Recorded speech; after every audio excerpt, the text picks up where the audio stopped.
How's it going, everybody? Welcome to the State of Wild, episode 112, a regular YouTube video web series podcast thingy. My name is Meath, and as usual, I'm joined by two good friends and co-hosts, Roffle and Corbett.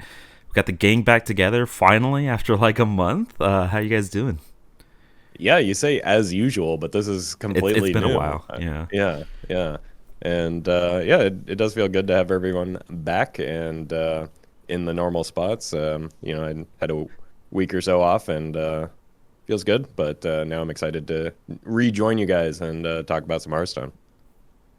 Yeah, it was definitely great to have the guests over the past few episodes and things like that. A lot of fun those last few, but back to the usual, and I can't say I'm not happy about that. So welcome, guys, and hope today's gonna be a fun episode. Yeah, Corby, you're the only one who didn't miss anything. Got that 100% attendance record. So, sorry, definitely not like in school. That's not how that happened. Yeah, so for this week, the meta and news have kind of stagnated. Nothing super new to talk about. So we decided to do something a little bit more fun, a little bit different than what we normally do on the episode. So in case you guys haven't seen it, I'll post a screenshot of the tweet up here. There have been some rumors, maybe some soft confirmations of cards getting buffed, specifically some wild cards getting buffed related to Dark Peddler here.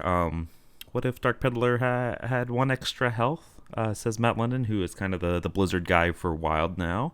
So kind of some soft confirmation that some cards in Wild are getting some updates. And we talked a little bit in our content of the past about kind of this modernizing of these really, really old Wild cards and, some fan favorites and kind of bringing them up to modern Hearthstone power level to potentially see play and things like that, or be at least interesting in today's Wild. And so what we've done is we've kind of gone through a whole bunch of old expansions up until the Year of the Dragon, which we believe was kind of like the start of modern design. And we've gone through and we've picked some of our favorite cards, things that we thought were interesting. I think our criteria, and correct me if I'm wrong here, guys, about basically, is it a fan favorite card people love to play? If so, good candidate for a change. And basically, cards that we think would push some like archetypes that they've pushed in the past that are just not successful and could use that little bit of an extra kick with some buffs to some old cards to help them out.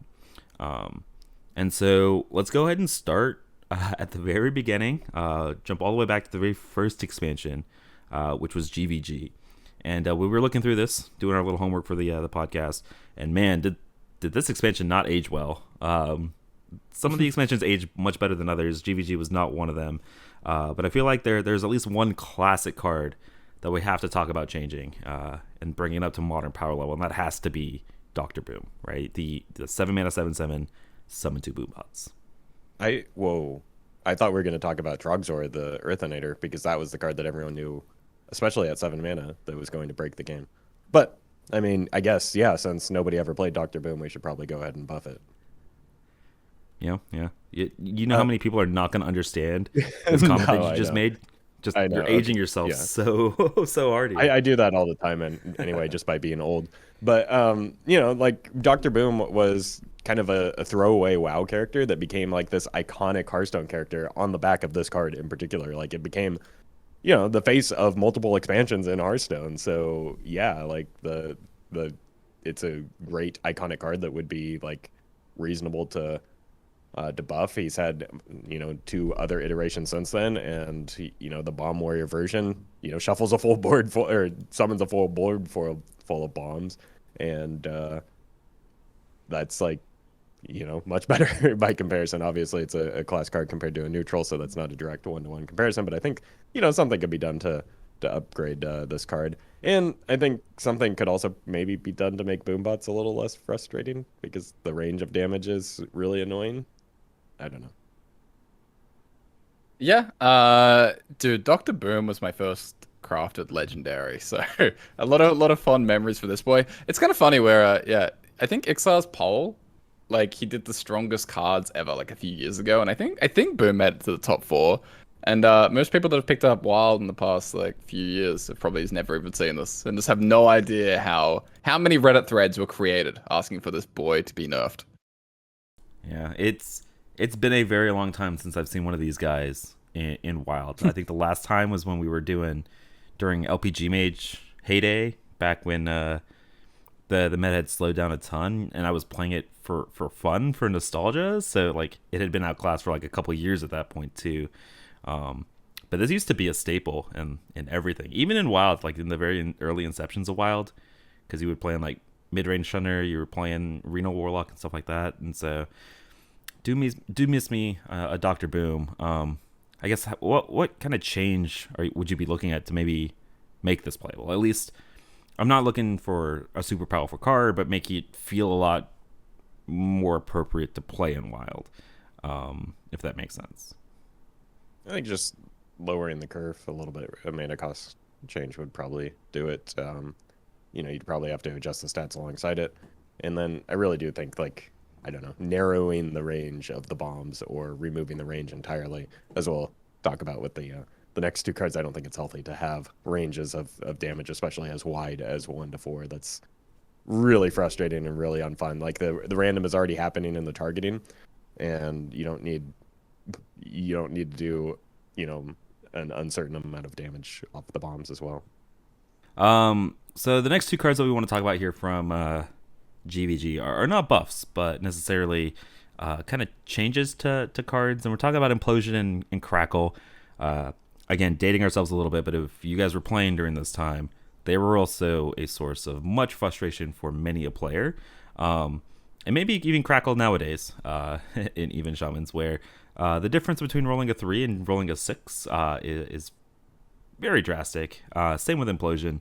And so I guess we're kind of just looking at making, like Roffle said, these ranges are actually kind of insane. So what about a Crackle of 3 to 5 or 4 to 5 or something like that? Just a Crackle of 4 or just a Crackle of 5, I think is fine. And just an Implosion of 4 is probably fine. You compare it to whatever the 3 mana summon spell is that's already summoning 4. It could do 4 and 3, or 3 and 3 would also probably be fine for Implosion, just because it is such a big board swing, and that kind of makes it on par with the damage that you're dealing from something like a Fireball. So the thing that I take issue with is just like games hinging on what you roll off of these cards, and like I think even the developers have learned their lesson from these cards, because they haven't put in anything remotely similar to them since then, other than like the boom bots being summoned. So yeah, just remove the ranges entirely, make it a static amount of damage so that you know what you're getting from the card, because it's not fun for either side, for either player.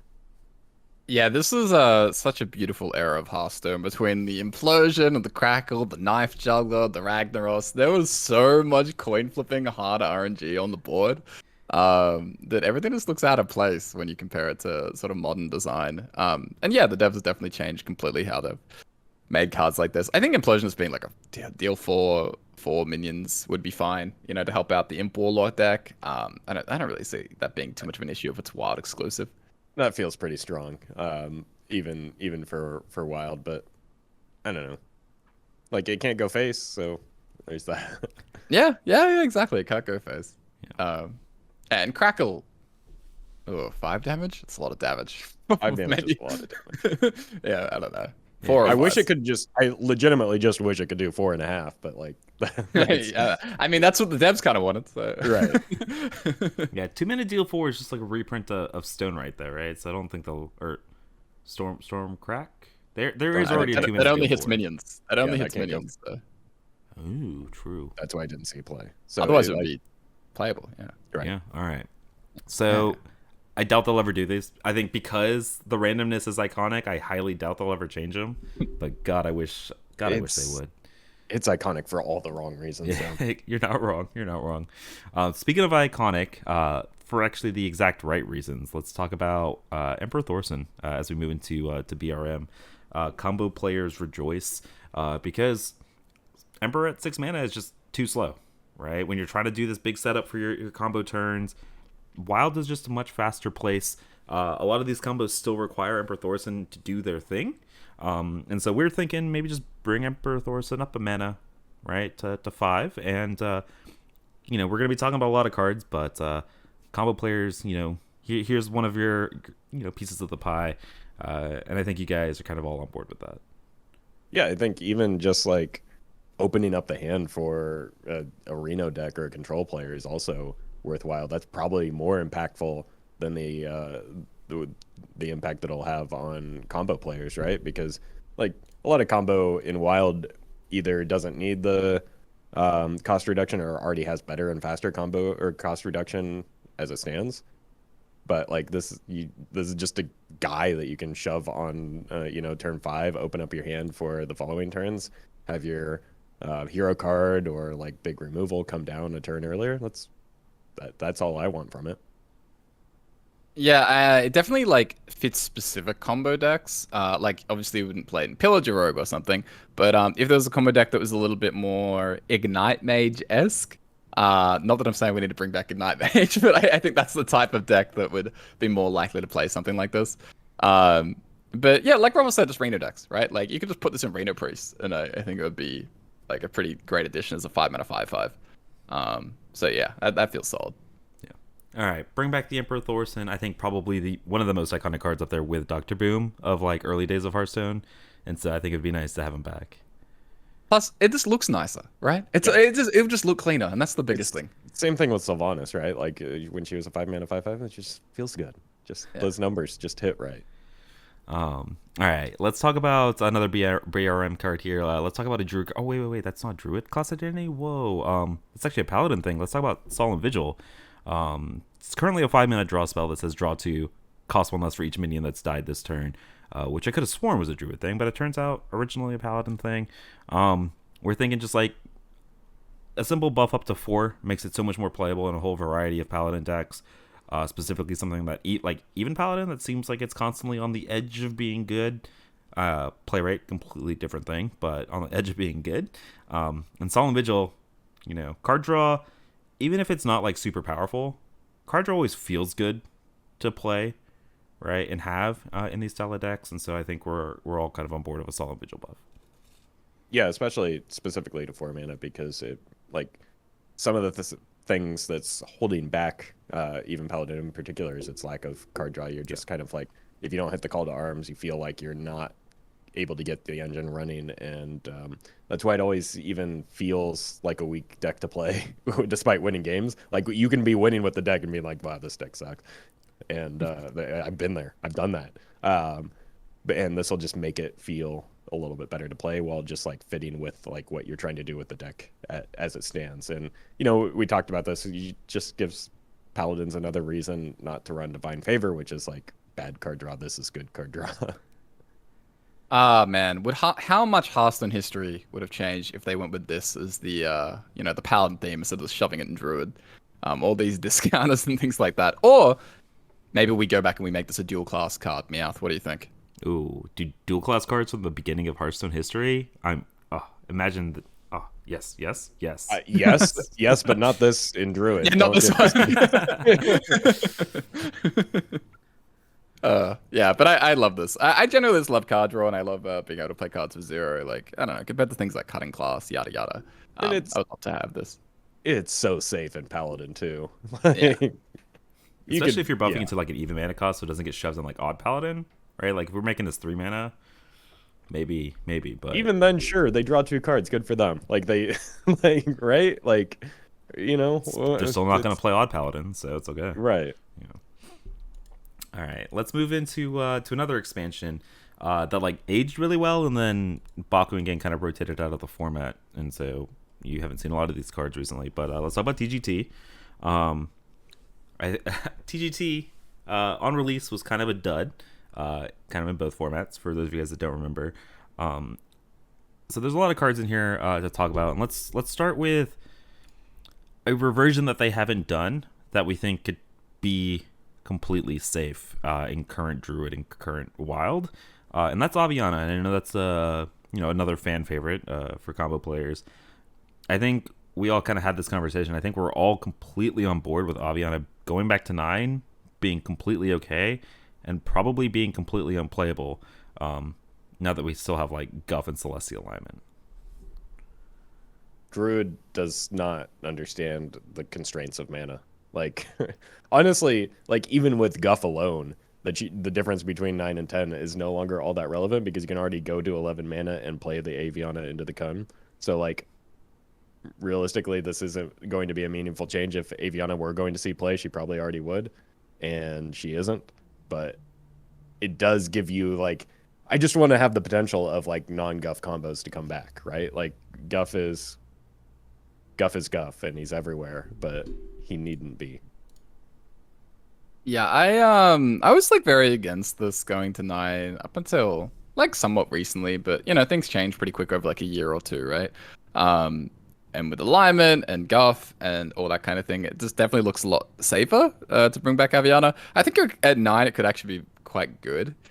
You know, it's a lot of potential mana cheating. It's even something just like Reno Druid. But maybe that would be like, you know, not even as like a pure combo OTK finisher. Maybe it could fit into things like Reno Druid, which would be, you know, maybe pretty fun as well. So people have been asking for this. I don't think it was safe before, but yeah, I think it's good to go now. Yeah, for those of you guys that don't remember, basically they printed Juicy Psych Melon, which made the combo druids super consistent because Aviana was your 9 and Kun was your 10, and so you were kind of always having them on curve. I'm in agreement with you guys. I don't even like. I mean, it's obviously hard to tell, right? But like, is there ever a world where you think that like just an Aviana Kun combo deck without Guff? Wait, go pure combo? I don't know what you mean. You just want to do like the melon thing again? Yeah, just do melon stuff. Oh, I mean maybe, but like I guess with things like Theatar and Rat, there's probably like a little bit more disruption in the format than there used to be with the Psych Melon thing. But maybe with Psych Melon, you could just tutor it. Like I was picturing it in Rena Druid, but maybe you can just do it as like a pure OTK. We can bring back the what's the name Roffle hates? AK-47. bring that back. The Starliner Druid, yeah. Yeah, we can just not go ahead and we can just leave Aviana as she is in order to avoid bringing back the name of that deck. Yeah, not wrong.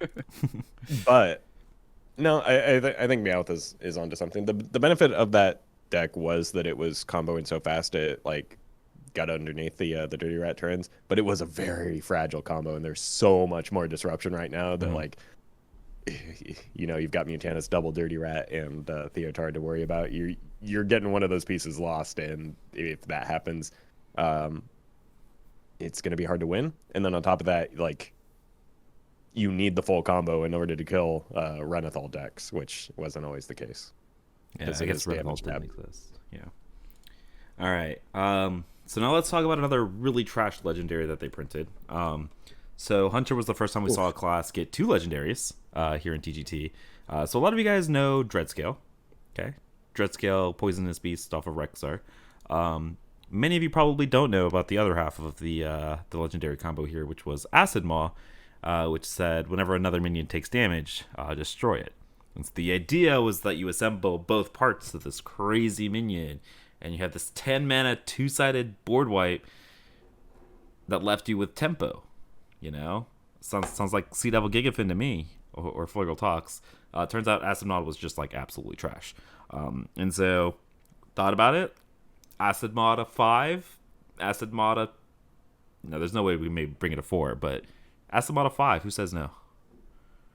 I mean, it's probably fine, but like, you know, there are more things that can trigger the Acid Maw than just the Dreadscale. So like there is some risk in like bumping it too low because you know you have more pings, you have a lot of 1-run rushes that you're already running in Beast Hunter. So there's some risk in this one in dropping it too low, but I don't know. Like it's a card that like seemed like it was going to be cool and then was just so unbelievably greedy that it felt bad.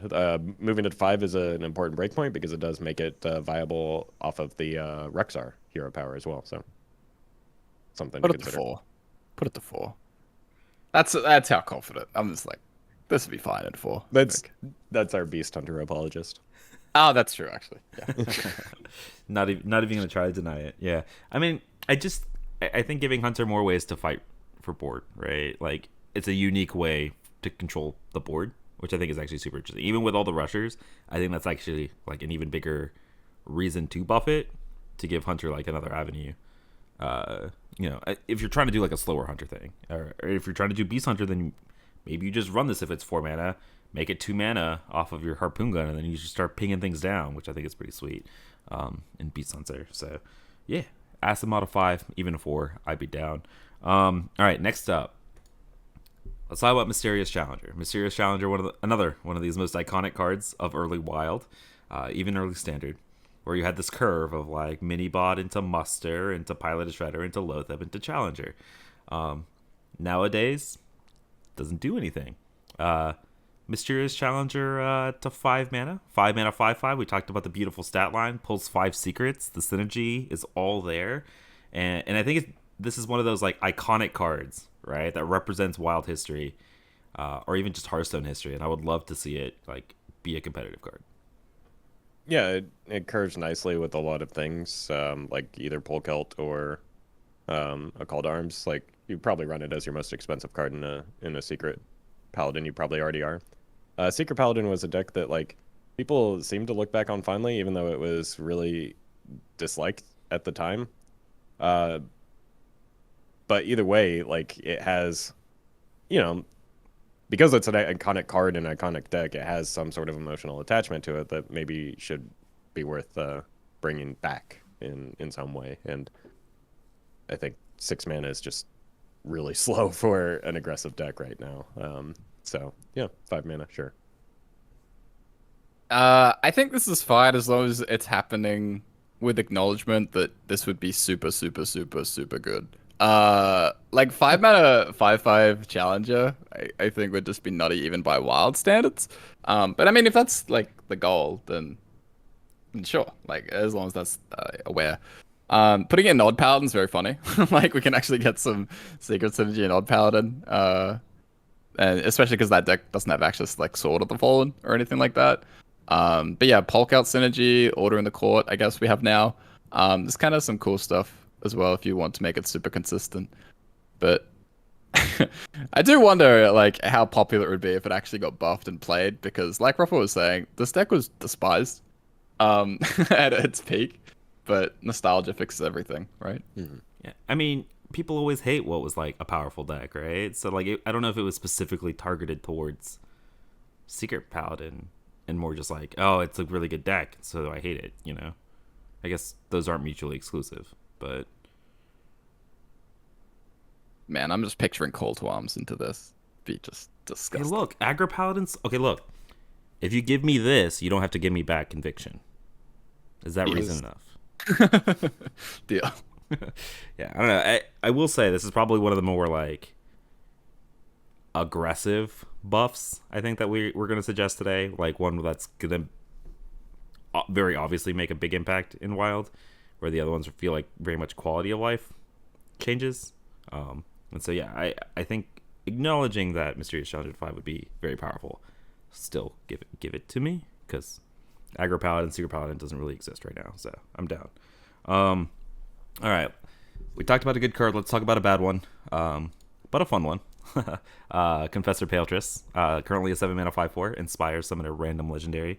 Roffle, I know you had some ambitious goals with your buffs for this one. Yeah, send it to 5. Like the problem that I have with Inspire, and I've kind of always had with Inspire, is that it, especially before like Gen and Baku, or in particular Gen came into play, is that it basically adds +2 to the card's cost. So Confessor Paletress is not a 7 mana card; she's a 9 mana card, and 9 mana for a 5/4 plus a random legendary, of which there are a lot more low cost legendaries than there used to be, feels really bad. You know, yeah, I generated her not long ago, and I got like a spider tank as the card that I summoned. So like, that feels pretty lackluster. But the card is so cool and is pretty iconic, that I think just dramatically reducing the cost is the only thing that's going to make it remotely playable. And I think that a lot of people have similarly like positive feelings about this card. So just do it, you cowards. 4 mana, any even priest believers? Sure. You just make it as low cost as you can, as far as I'm concerned. What could go wrong? The 4 minutes feels concept like of it's pushing even it a little priest. bit. Yeah. The concept of even priest is just blowing my mind right now thinking about it. Oh, I've done it. It's not fun. I'm sure. I was about to say, don't put it past Roffle to do something like that, but it seems like he's really Already done it. have. All right. Now let's talk about Burgle. Kind of the first of the entire mechanic, I think, for Rogue here. It feels like there should be no reason that this card is 3 mana when all of this, recent cards similar to this, let's say, add 2 blank cards to your hand, right? Whether it's Thought Steal or the Death Rattle one, or anything like that, all cost 2 mana. That add 2. This is just, I think, a pretty standard, up it to modern standards. Make it 2 mana, add 2 cards to your hand. Nothing too much to add here. And then looking at my list, we've got Varian Rin. Outside of his epic play music that I'm sure 99% of people have never heard because they've never played or seen this card. Varian Rin, 10 mana, 7/7, kind of an unplayable card. Battle Cry, draw 3. Put any minions that you drew onto the battlefield. And so I know we had some varying, did not even mean to do this, but varying opinions about, what we should buff him to, where you would even see play. So I'll leave it up to you guys. Yeah, I think the 10 mana is the real difficult part. I think there are maybe 2 ways that you could go about this. You could dramatically reduce his mana cost similar to Confessor Paltris, or you could also maybe remove the Battle Cry and make it an end of turn effect, and possibly tone it down a little bit so that you can play it in like a recruit warrior, because that's where it wants to be, but because it's a Battle Cry, it doesn't really fit into a big warrior, because big warrior is about recruiting minions, and like that kind of the end of turn effect would make it a little bit more alluring to that type of deck. Yeah, you have like a number of dials that you could do here. You could give the minions rush. That's very similar to like something like Captain Hook Tusk. Probably while like reducing the cost of the card as well. But yeah, like I think you could just do something small like that. Like rush feels, I don't know, like calling your minions into battle and having them immediately attack. Like I don't know, that feels kind of variant of Rin. Yeah. So that seems kind of cool. And like rush that. obviously being a warrior theme as well, like historically. Yeah. So a couple different ways that you could take it. Hopefully they, one day take one of those, because I think I'm assuming he's like a super iconic character. In WoW. He's Anduin's dad. Yeah. There you go. And it seems like he's the king of Stormwind. For such an iconic card, he's so bad. So yeah, it feels bad. I don't even think he saw play when he was in Standard too, from what I remember. Yeah. All right. Next up are a couple of cards that we want to buff specifically to help support some strategies in Wild, never before seen. So first one is Master of Ceremonies.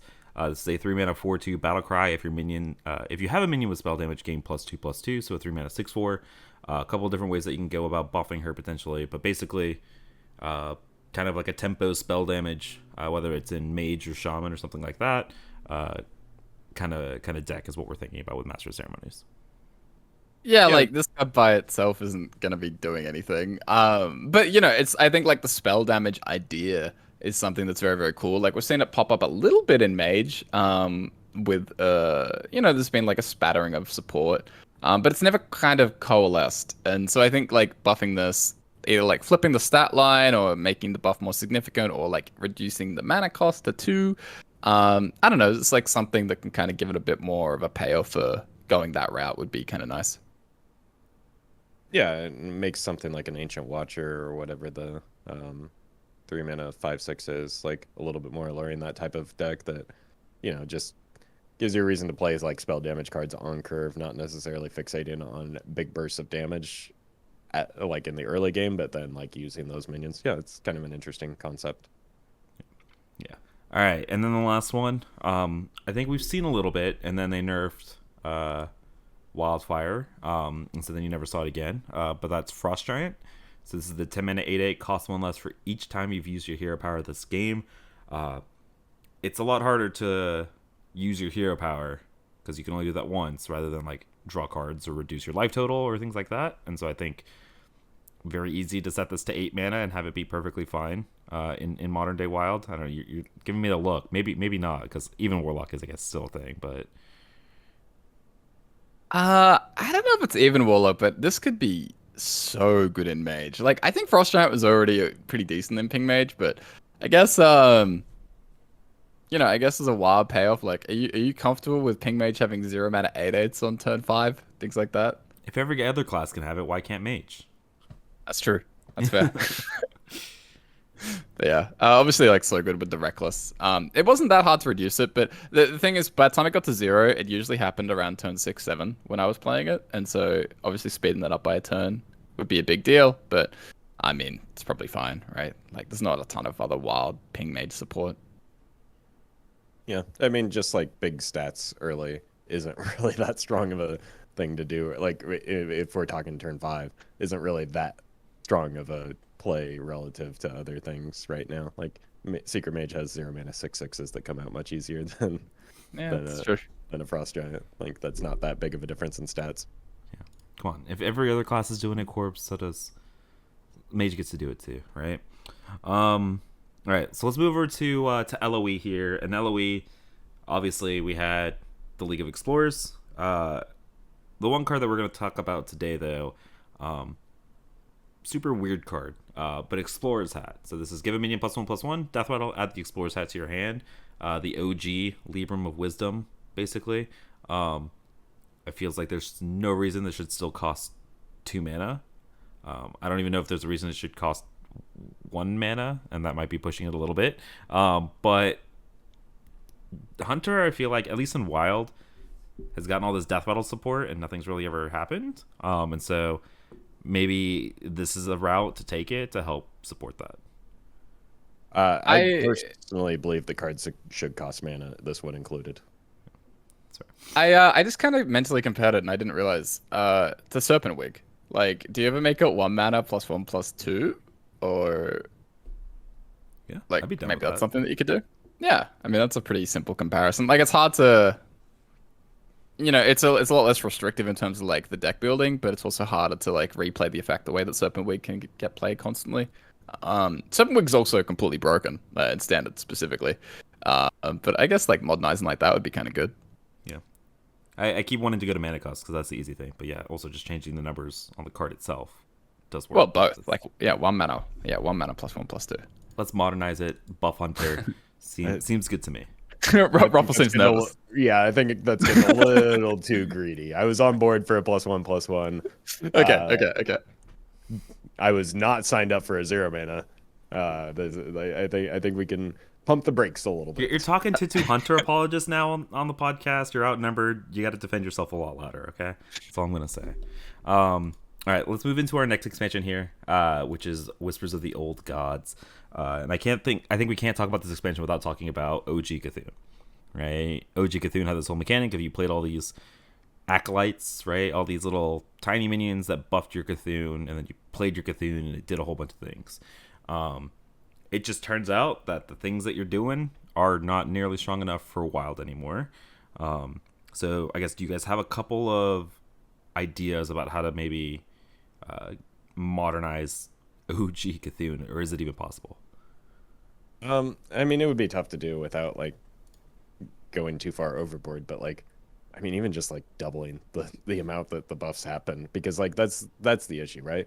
Like the speed at which it gets online is just way slower than, new Cthulhu, or in particular newest Cthulhu in Sire Denathrius, which like, you don't even have to have special cards to start ramping him, and he gets online much quicker with like a easier trade-off, and there essentially is none. So like it's just, he needs to get online faster and needs to present that lethality a lot more consistently in order to be playable. So that's either more cards, or, well, I think a combination of more cards that buff him as well as more buffing happening from those cards would be necessary in order for it to be playable. Just because there aren't, kind of like with Invoking Galakron, there aren't enough, especially neutral cards, to like make a coherent Cthulhu package that's worth playing. So I think a combination of those two things would be necessary in order for him to come back. Yeah, the thing is like I don't know if it's like the speed of the buffing the Cthulhu. Like yeah, that's like there's like multiple problems with Cthulhu, right? Like, but that's one of them. But you're asking players to play like 2 mana 2/3s vanilla and 3 mana 3/4s vanilla and things like that. And so the actual like Cthulhu buff cards I think also need to be significantly better, or there has to be, you know, like Rob was saying, like new cards that come out that benefit from Cthulhu being buffed. Something like what is the rogue Blade of Cthulhu? The 9 mana 4/4, destroy a minion, add its attack and health to your Cthulhu wherever it is. 9 mana, like that kind of payoff would have to be so cheap. So many things that would have to be buffed, I think, to make Cthulhu. So I'm not even sure it's really possible. I don't think it's possible, to be completely honest with you. Unless they, and if they, I think if they go and they're going to redesign all the like payoffs and buffers, I wouldn't be surprised to also see them just like add stuff to other classes as well, which I just don't think they're ever going to do. So I think this one's very ambitious and hopeful. And while it's OG Cthulhu, right? Like it's very memorable. Oh God, I just don't think that there's any way that he's gonna ever see play ever again in the format, which is a little bit unfortunate. All right, Roffle, did you want to take it away with our next buff here? I know you have a personal attachment to this one. Yeah, absolutely. It's the best card in the game of Hearthstone, and it's Renounced Darkness.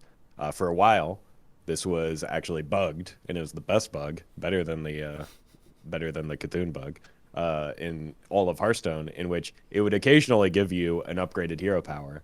And since the cards that you generate off of Renounced Darkness are usually trash, you could just like, you know, ride the back of an upgraded hero power for a while, and it was a legitimate win condition in some cases. So I just want to go back to upgraded hero powers, but only upgraded hero powers. Just like you get a 1 in 9 chance of getting one of the other classes upgraded hero powers, because you're already paying a pretty big cost by turning your cards that you put in your deck on purpose into random cards that are from a class that you don't choose. So you should get a little bit of a bigger payoff and actually have a chance of closing out the game. It was fun for a while. It like made it fringe playable ish if you got the good hero power. And the card's just very weak right now, and it'll incentivize people to do fun stuff, I think. Do we put this to 1 as well, Ruffle, or do you think, as the Renounced Darkness expert, do you think you can just leave it? I mean, I'm not trying to be greedy like you guys were. I'm fine with just the upgraded hero powers. If you want to bump it to 1, sure, be my guest. I'll happily accept it. But yeah, like either way, I think the upgraded hero powers is more important. Just don't make it 0 mana. Getting cards should cost mana. All right, fair enough. I'd be down Renounced Darkness, so that when I get Omayogged, at least the card's game's not over. At least if I have an upgraded hero power, I can smork my opponent down. Speaking of smork, I see orcs on this next card that we're going to talk about, and I know Corb, you wanted to put this one on the list, so you want to take this one away? Oh yeah, Blood Warriors. Had to look this one up, and almost forgot that it existed. The Blood Warriors 3 mana epic spell. Add a copy of each damage friendly minion to your hand. And this card is so cool. Like, there's so many sweet things you could do with this. In that kind of like Rage Warrior deck, Battle Rage stuff. It's all like play way back in the day in a terrible Arcane Giants Warrior deck that I think Hot Meowth took to Worlds and immediately got swept on it or something like that.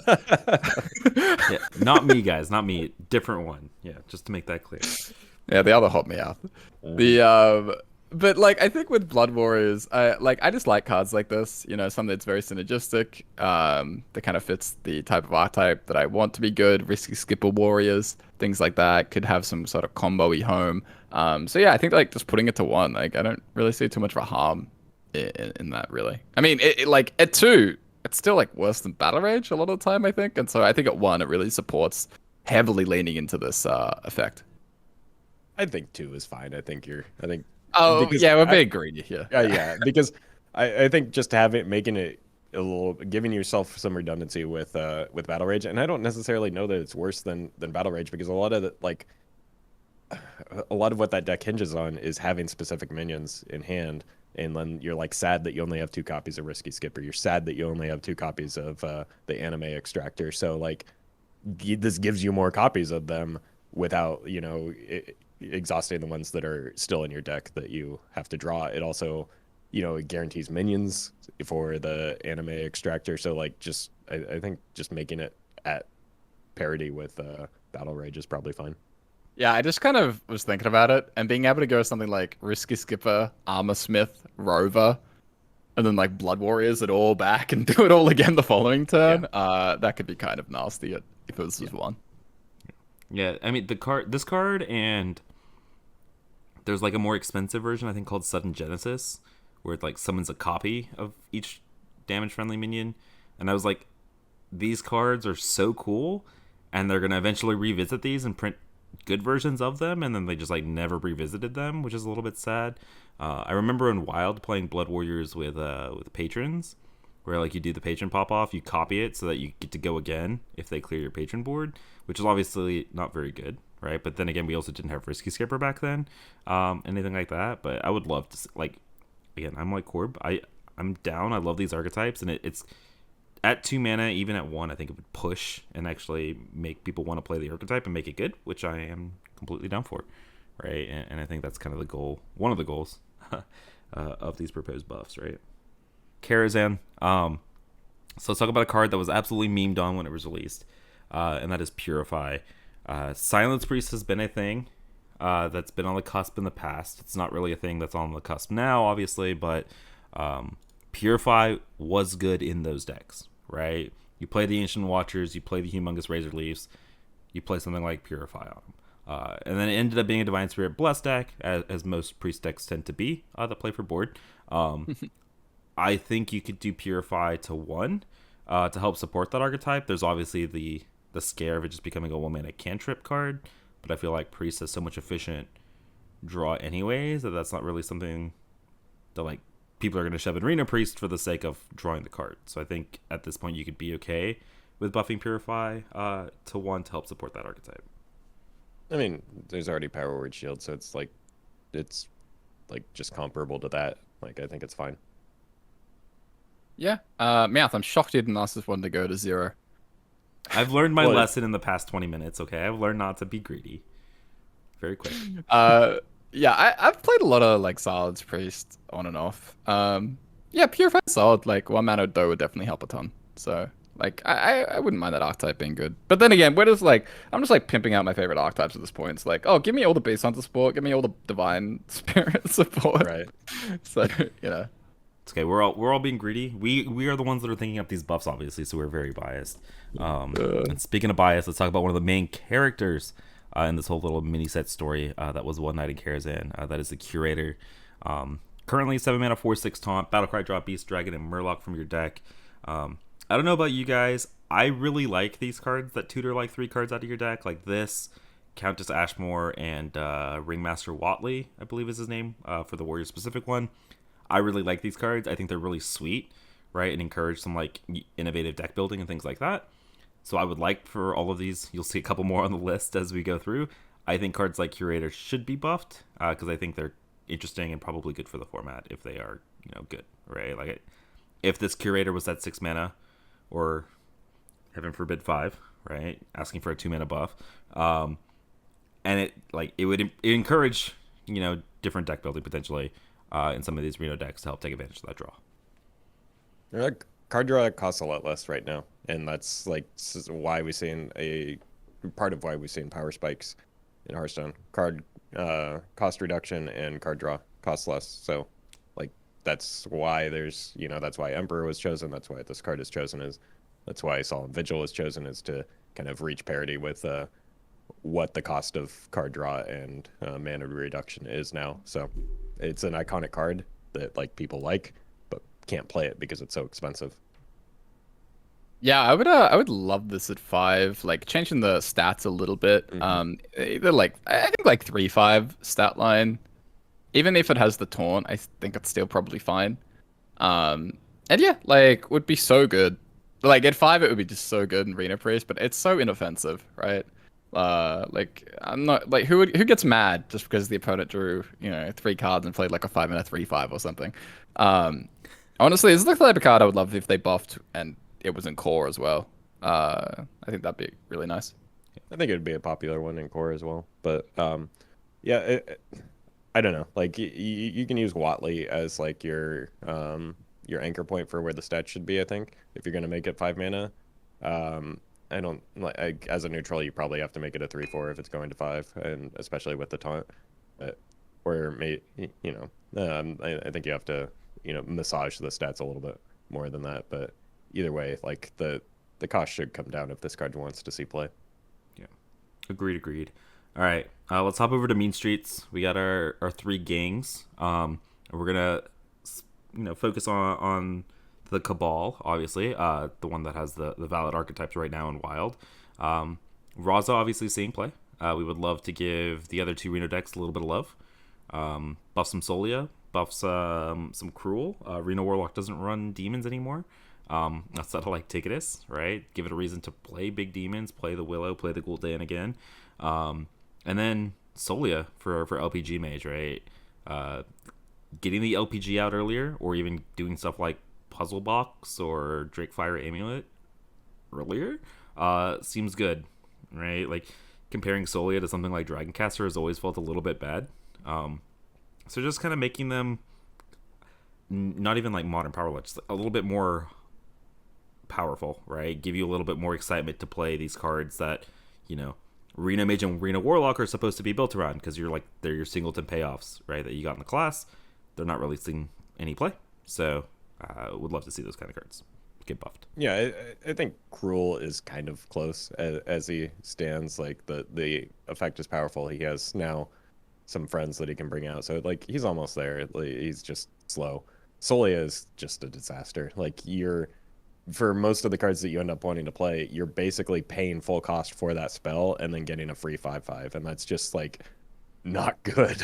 Like that's just not a thing you want to do. Otherwise, like the Arcane Boys would be played, or that Druid 3/5. It's just not a strong thing. So dramatically reducing her cost to actually be like a legitimate payoff would be fantastic.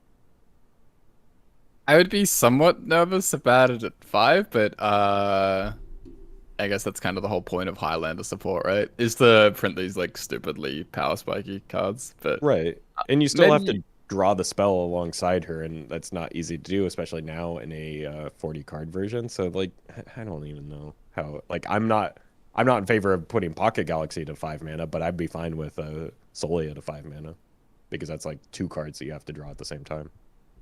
All right, so we've been talking a lot about buffs. There is one card that we would like to see modernized by nerfing, and that is Potion of Madness. I think if you've watched any of my streams, you know how frustrating Potion of Madness can be. And if Potion of Madness was printed today or moved into the core set, it would 100% be giving the minion rush and not be able to hit you in the face.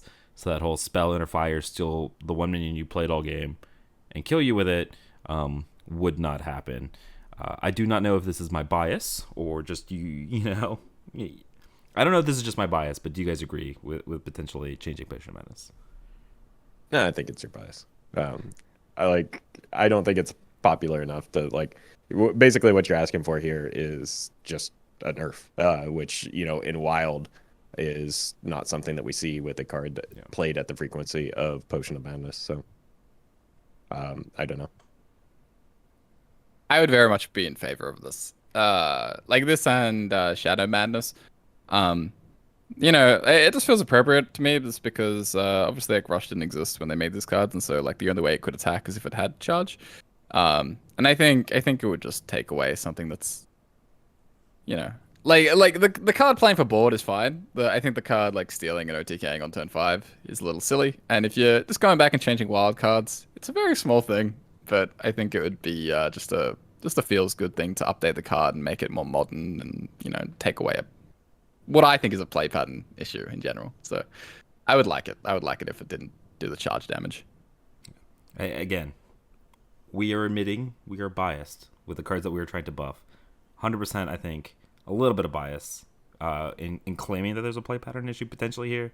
with Potion of Madness, but I also just think that if you printed Potion of Madness in today's world, there's no way that it would be able to attack face, right? And so I don't disagree that there is a play pattern issue. I just don't think that, like, again, like, this is well above the line of what has been established for what cards get nerfed. Like, if this is getting nerfed to why isn't Quest Mage, why isn't Big Priest? Like I feel like it needs to wait its turn in line is basically what I'm getting at. Fair enough. All right. Let's talk about another fan favorite here. Let's talk about Shaku, the 3-mana 2/3 stealth. Whenever it attacks, add a random card to your hand from an opponent's class. This could very easily be a 2-mana 2/3 with stealth, and I think it would actually massively buff this whole stealth rogue archetype that they've kind of like been drip feeding cards, right? So like stuff like Greyheart Sage and things like that, and it would like really fit nicely within that stealth rogue curve. And I think you guys, when we were talking about these, were kind of 100% in agreement with that. Yeah, 2 is an awkward spot for Rogue and giving it more options, and like it just feels good when you get to attack multiple times with Shaku. And right now, that's really rare because it's like the opponent has bigger minions by the time he's revealed. All right, Shaman. Just really quickly touch on calling the finishers. Modernize this to fit with Fiendish Circle. 3-mana summon 4 Murlocs is kind of just what we do now, right? And so It's just kind of layup. modernizing to that. Yeah, that's a freebie. Yeah, exactly. Don't need to spend too much time on it. And then last but not least, let's talk a little bit about Wrathion, the super iconic character. Had this really mediocre card, I feel like at the time. 6-mana 4/5. I say mediocre. It was not good. It's a 6-mana 4/5 taunt. Battlecry, draw cards until you draw one that isn't a dragon. So most of the time it was draw 1, maybe 2. I don't even know how we would modernize it, but again, same thing for like Varian Rin, right? You have a whole lot of options for this super iconic character, and I think potentially should be looked at for a buff. Yeah, I think just drop its mana cost because drawing cards costs a lot less now. So Yeah, just make it a Yeti. Taunt Yeti. there are insane Yetis already in Hearthstone. Like, why not add another crazy Yeti to it for an iconic character like this? Agreed. All right. So next up here, we're going to move into Un'Goro, and the first one is a super hot take had here by Roffle, in regards to a very powerful card from the past, super powerful card from the past, and that is Sunkeeper Tarot. Yeah, put in an Odd Paladin, you cowards. Like, what could go wrong? I don't know. Give Odd Paladin a chance to beat up Big Priest. I'm fine with that. I don't care. Like, it's a 1 card in 30, maybe 40. It's marginally better than well, it's quite a bit better than Quartermaster, but you know, a lot of times it is just another Quartermaster. So sure, like Quartermaster's never been a problematic card. Just give him another one. So broken. Oh yeah, I admit that, but yeah. I want to see the card see play again. That's fair, actually. I mean, it is sad, like, you know, it's been going through things like Dr. Boom, and now we get to Tarim, where these cards that were just the absolute pinnacles of the format just don't exist. I mean, the alternative is make it a 4-mana effect, and then it's playable in even Paladin. But you would have to again massage the stats, and like you have to cut the cost if you want to make this card playable. I do love how you said you just want to see the card see play, and then mentioned Odd Paladin, and like even if you move this to 5. You're still not going to see it see play because nobody's going to play Odd Paladin. So nobody plays even Paladin either. True. Every Paladin card should just get a 2-mana buff because no one's going to play it anyway. So nobody's even going to notice it, right? Nobody noticed the Warhorse trainer because nobody's playing that damn deck. Speaking of Paladin buffs, I think Vinecleaver, currently a 7-mana card. I used to see a lot of playing Deed Paladin. I think it'd come down to 6 and help out that even Paladin archetype. We've been talking a lot about even Paladin. I don't even know if like a Vinecleaver moving to 6 would see play or be something that even Paladin would want compared to the I don't even know the card, the Hammer that makes the 6/6 Tomboy. If you're going the more tokeny route, though, I feel like this is something you might want over that if you had it as an option. And then talk about Kalamos. I don't know if it's just me, but I know there's at least a couple of people out there that do love Kalamos. Super iconic card. Used to play it in my Elemental Shaman that I used to hit Legend for the first time in Wild. So I have some attachment to this. It is completely unplayable. I think you move it to 6 mana, 6/6 with these battle cries. Just give me a little bit of hope. No.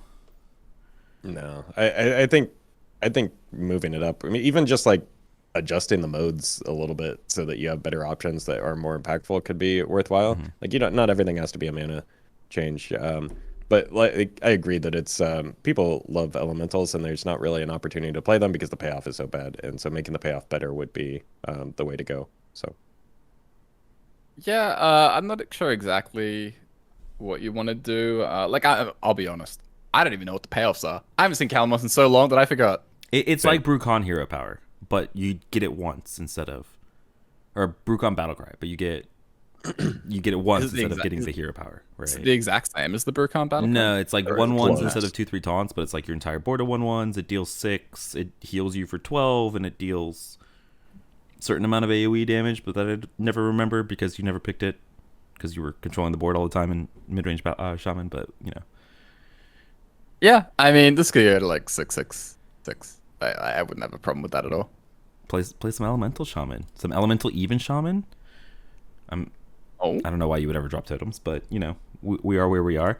All right, let's hop over to Frozen Throne here. Try to move things on a little bit. So basically, Frozen Throne. Let's start with kind of the obvious low-hanging fruit. Let's make some of the Death Knights more playable, right, compared to the current hero cards that we have. And so the 3 that we wrote down, but you could honestly put this for a whole host of them, because none of them really see play anymore. Jaina, Frostlich Jaina could probably come down a ton, help out some Arena Mage. Deathstalker Rexar, obviously a fan favorite card. People absolutely love this card. Could probably come down in mana as well, or even buffing the Battle Cry, I think could be relevant if it's coming down on turn 6. And then Uther, another one. People absolutely love this card. 9 mana is a lot of mana, especially for the work that you have to jump through after you play the Uther. It just feels like in comparison to the current hero cards, they're just so weak, right? And so maybe modernizing the power level, whether that's mana, whether that's adjusting some numbers, to, you know, give you a reason to contemplate playing the Jaina versus, you know, the Varn. If you could only buff one of the Death Knights, guys, which one would you pick? wouldn't just pick one. I want them all buffed. I'm greedy. That was not the question. Okay. Of all times to get greedy too. Come on. Probably Rexar. I was not surprised by that answer. Probably Jaina for me. I just want to build some beasts, man. Yeah. I mean, Rexar. I think Rexar is probably the universal favorite. I would guess. Like, I don't know though. Like, people just love these cards in general. Yeah. I think it's because they're like the first ones, right? They're the iconic ones that people love, right? And I think just making them modern day playable would be. Yeah. Personally, I would probably have to buff Anduin. I think either 3 damage or put it to 6 mana, and I think that's good to go. And anyways, What else is in Frozen Throne? I had Corpse Taker on my list of cards. I think Corpse Taker is a sweet card. I think modernizing it to have some new keywords potentially, like Rush, was an idea that Roffle had. I would also just love to see this become a 3 mana 3/3, maybe even a 4 mana 4/4. Again, very similar vein to something like Curator, right? Or like payoffs for building your deck in a very specific way, right? Taking advantage of some synergies that you have. It's interesting, it's good, and should be encouraged. Next up, a couple of other cards here. Stitch Tracker was an interesting one. I know, Corb, you floated out the idea of Stitch Tracker going to 2 potentially. Yeah, I've seen a lot of janky hunter decks that sometimes work, like Knuckles Hunter and things like that, even like Tonk that have used Stitched. 3 is so expensive. Like, Stitch Tracker sucks. But I think like the very targeted tutor effect at 2/2 feels good at the 2 mana, I think that'd be alright. Even like in Reno Hunter. Like, Reno Hunter could probably like really use this. Yeah, 2 is another kind of weak point in the Hunter curve, kind of like we talked about with Shaku. So I would be on board with that. Let's move into to Cobalt here. We're rounding things out. Let's start with another fan favorite. Let's start with some Spell Hunter support. Let's talk about To My Side and Rock Dalar. Again, they were powerful in Standard. They're a fan favorite, I think, of people in Wild. I still see people playing these decks. Make it more powerful. Give them a chance to win, right? So they're not handicapping themselves by playing some Spell Hunter. Let's buff to my side to probably 5 mana, and I think that'd be okay. And I'd totally be down with a Rock Delar to 6. Just shaving some mana costs, make it a little bit more competitive, so they're not handicapping themselves when they're playing some Spell Hunter. I think. You guys have any objections to those? You say that now, but what happens if the Spell Hunter is Quest Hunter? Honestly, as long as they are not reverting the quest, I'm okay with it. You know, All right, I think I might eat those words in a couple of months. We'll see. Okay, let's talk about one of my favorite cards of all time. Let's talk about Carnivorous Cube. Right, there's another one, fan favorite. I know Cube Warlock people absolutely adored the deck. I don't know if you can make it modern playable, right? Because you still need all of the support around it. But like a 4 mana 3/4 or 4 mana 3/5 Carnivorous Cube, just bringing down the mana, bringing it more in line with the speed of the format, and having this iconic card be a part of the format again, I think would be super sweet. Yeah, and actually, reducing its mana and its stat line actually has a, double buff effect in that it comes down sooner and it dies easier, so that you get the stuff back a little bit. So, yeah, like again, to maintain the speed or to match the speed of current Hearthstone, sure, that sounds interesting. I'm picturing like coin Void Caller, trade in, and then you just coin cube, cube on curve. Yeah, I mean, Cube is so sweet. Like, I wouldn't even be opposed to like buffed it and then like have to put it in core, things like that. Like, I think this is just like an absolute icon that a lot of people remember so fondly. Yeah, it's just it goes in that Doctor Boom bucket for me, right? Mm-hmm. And like the Mysterious Challenger and the Sunkeeper Terror was like it's a super iconic card of like one of people's favorite decks. So I would love to see a Carnivorous Cube. Okay, then pivoting a little bit to buffs to support archetypes, right? Corby had a couple here with Cobalt Hermit, which is a 2 mana 1/1 summon a basic totem, right? Buffing it to 1 mana because it doesn't see play an even shaman. Buff it to 1 mana, help out just the pure totem shaman builds potentially in those. And then Gilded Gargoyle, which is currently a 3 mana 2/2 Death Rattle. Add a coin to your hand, and this is a priest card. And so maybe doing some cute things with that by moving up the mana cost, helping you curve into something like Twilight's Call, and maybe like a Dragon Soul or Miracle Priest style of deck.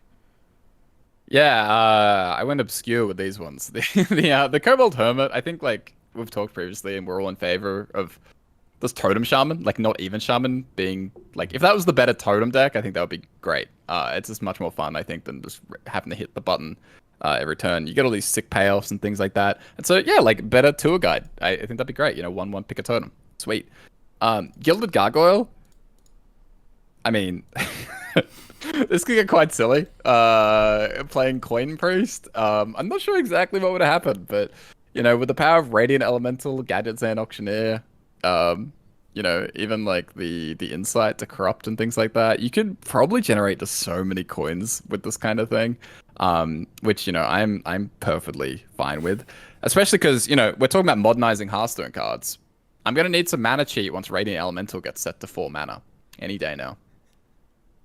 All right, let's move into our last 3 expansions here. Let's start with Witchwood. Witchwood, we're going to keep it pretty simple.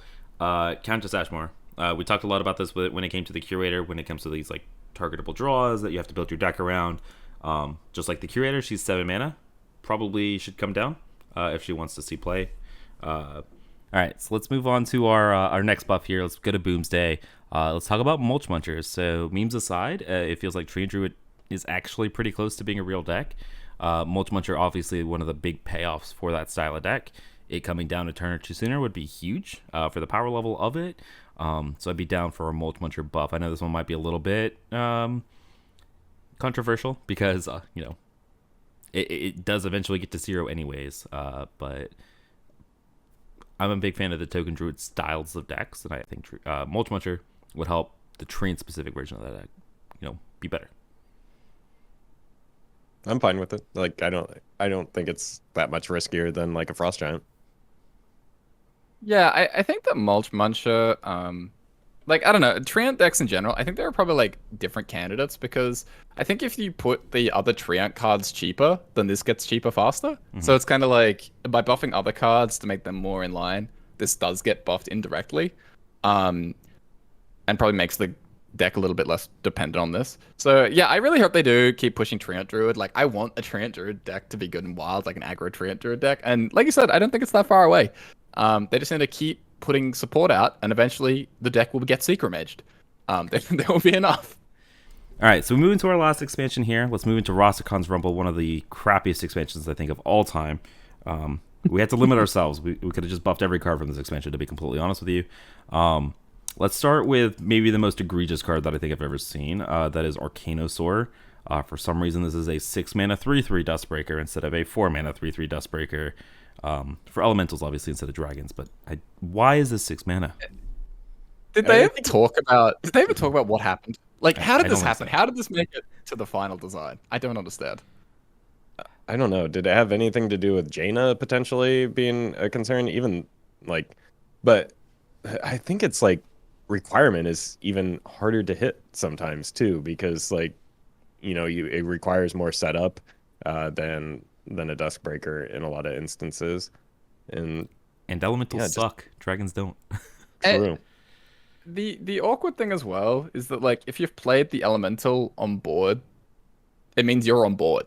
Right? Whereas like if the Dustbreaker's in hand, then you can be behind on board. You haven't invested mana in playing a card out and fighting for board like that. So it's just so bad. Let's just come 4. Why is this 6? I really hope I can go digging or someone in the comments knows like whether any devs ever commented about like what went wrong with this card, because like you said, it is one of the most egregious ones of all time. The turn also commits you to playing it and potentially telegraphs like if people are ever going to play around Arcanosaur. But like you're committed. You have to set up the turn for a board clear. But if your opponent just then holds back, you're like, well, I'm committed to this board clear anyway. So like it was never going to be a Duskbreaker even at 4 mana. Yeah, that's made me mad actually just talking about it and thinking about it. All right, let's talk about our last card. Let's talk about Immortal Prelate. This is a 2-mana 1/3 Death Rattle. Shuffle this into your deck. It keeps any enchantments, aka it keeps any buffs that you have given to it or that it has received via hand buff or anything like that. This one is maybe a little bit ambitious again. 1 mana 1/3 that keeps all enchantments. You play it, it curves into all of your 2 mana buffs. It curves into your Librams. I think it would go nicely in something like the Holy Paladin. The Holy Aggro Paladin that's running Katori. I think it would also fit really, really nicely in Libram. Both of these archetypes are severely underplayed. They're a little bit underpowered. And I think this would be like a super solid addition. Draws off Crystology. You play it on 1. You buff it. It dies. You call to arms it. Like the synergy all just kind of seems there if you buff it to 1 mana. And I don't know. Like it helps this kind of 2 underplayed archetypes a ton just with this one little change of mana. It does become a very powerful card, but again, maybe a little bit ambitious, but I could see it. Yeah, I think your paladin buff is or bias is showing again. Yeah, but I think I still think it's a cool enough card that like justifies seeing some more play. Even you can make it a 1 mana 1/2 for like that's fair, right? Perfect. This is the paladin bias. And Roffle have to like. Roffle just have to like pull us both in, just like easy guys. Let's not go completely crazy here. Roffle, maybe I can switch your opinion a little bit. Let's buff it extremely hard, so that way, the Undertaker is back in the meta. No, I know. I was already considering the Undertaker with this card, and like I think you would need to also heavily buff Undertaker for that to matter, because 8 mana is a lot to ask for. So I think you need a little bit more than just that.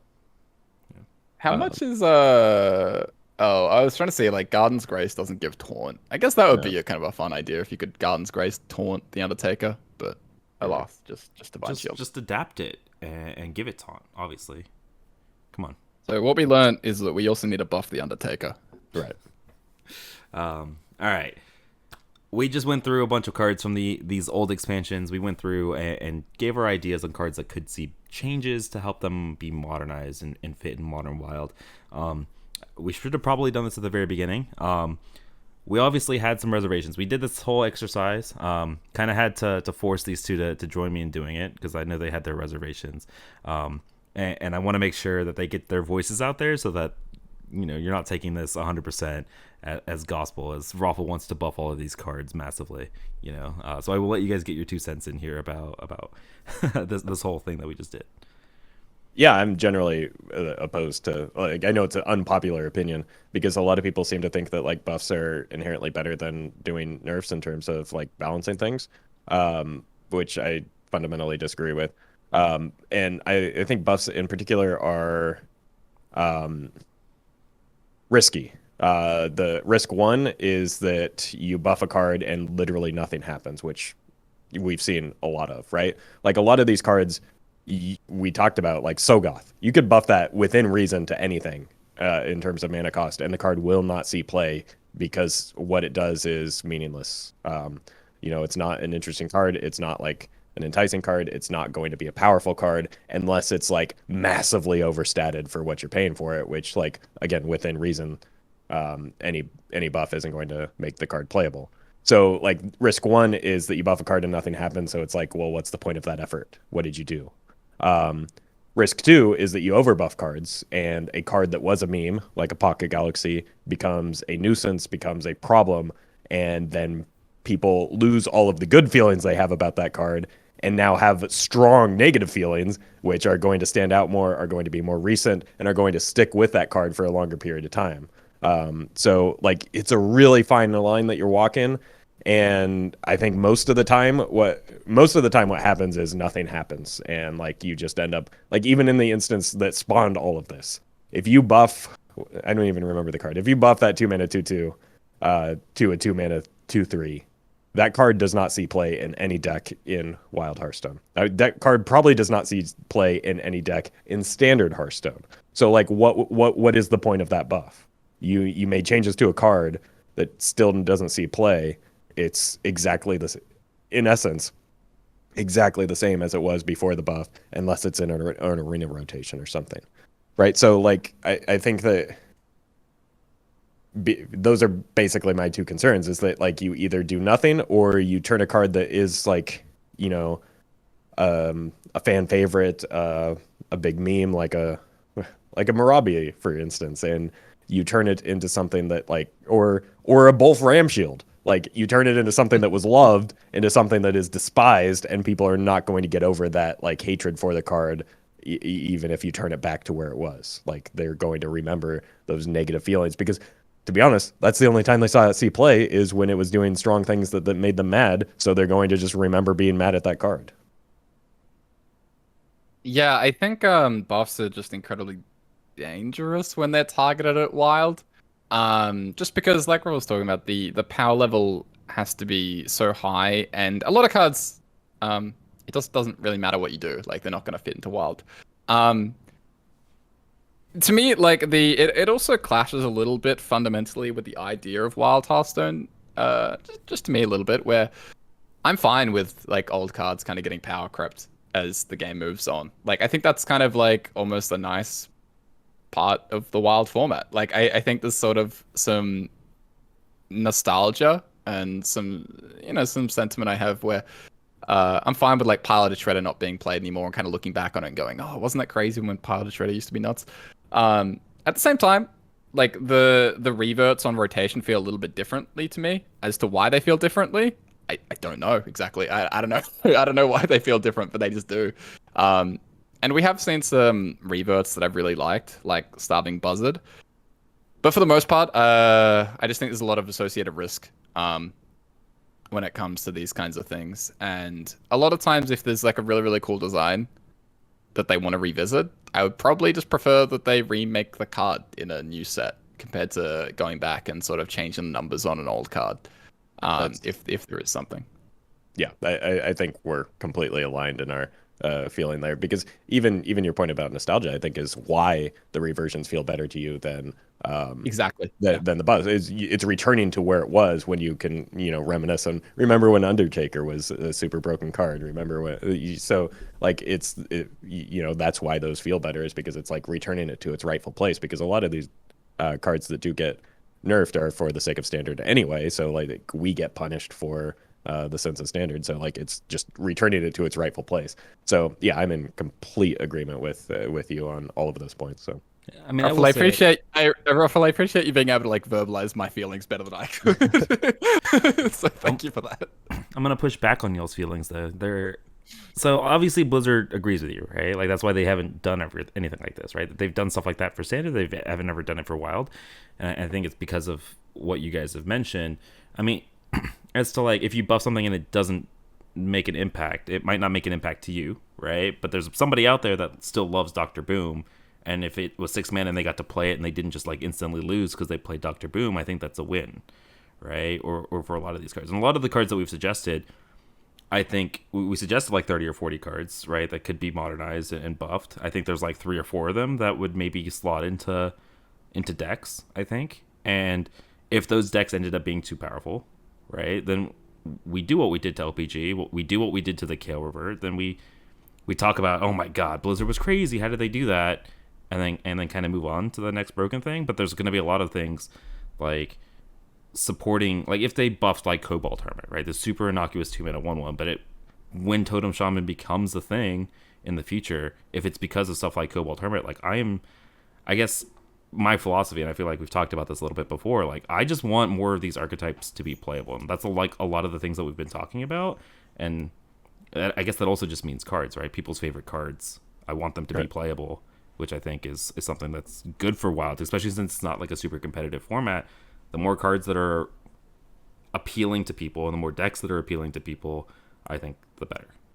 yeah, and I think the perfect counterexample is like Crystology. Crystology is the perfect exemplar of what a buff could be and should be, because it took a really dumb, like bad card and turned it into something that's like almost an auto include in most Paladin decks, right? But it also doesn't feel bad. Like it's probably too strong of a card, but it like what it does is not super offensive, at least overtly. So yeah, that's a great example of what a buff could be.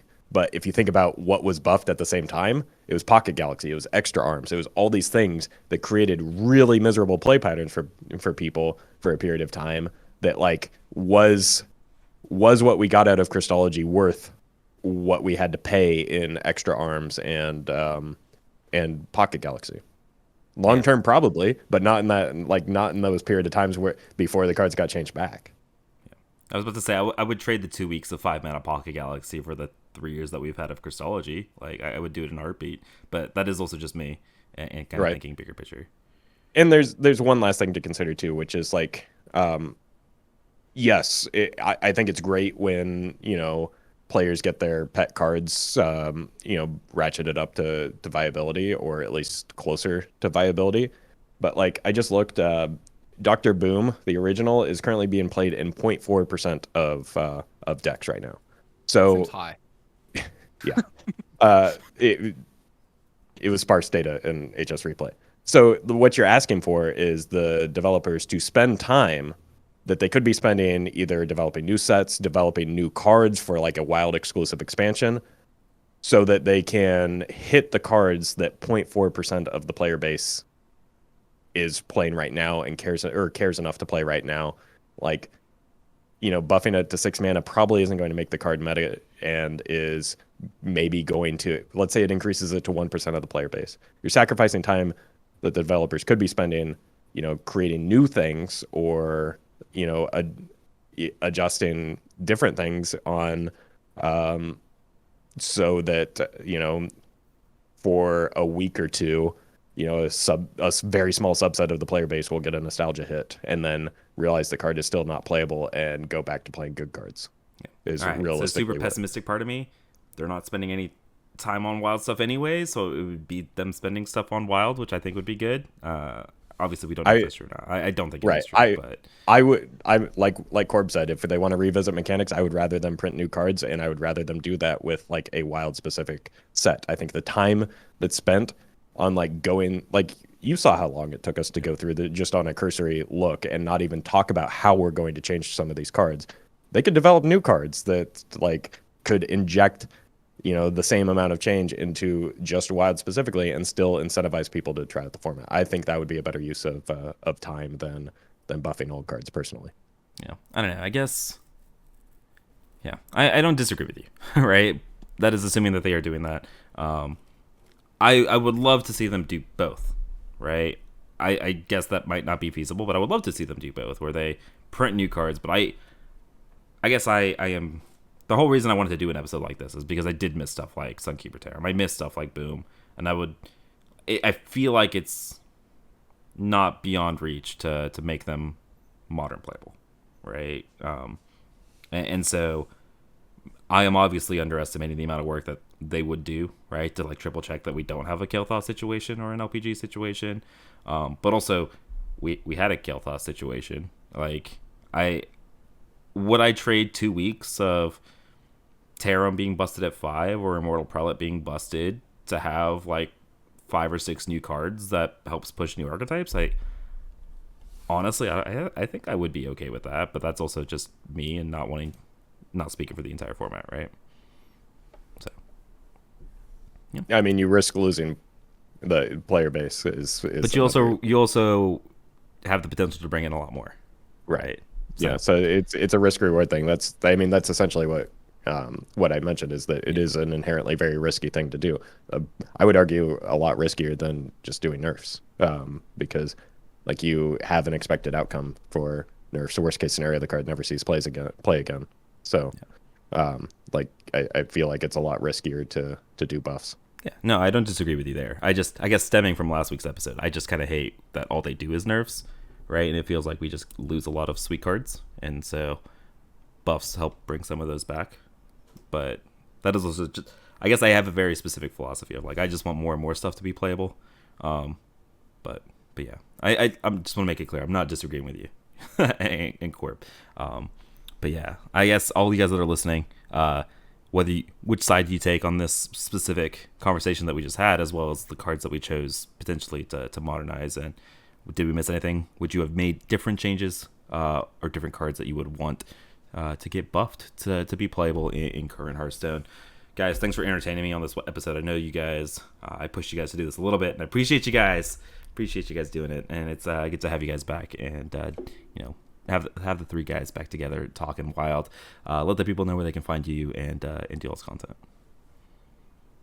Yeah, it's great to be back, and you can find me streaming Hearthstone on both Twitch and YouTube at Roffle, or catch the videos on YouTube at Roffle. And you can always find me at Corbett on Twitch or Corbettgames on YouTube and Twitter. All right, you guys can find me at Get Me Out on all those platforms as well. Thanks for tuning in, and we will see you guys again next time. Later.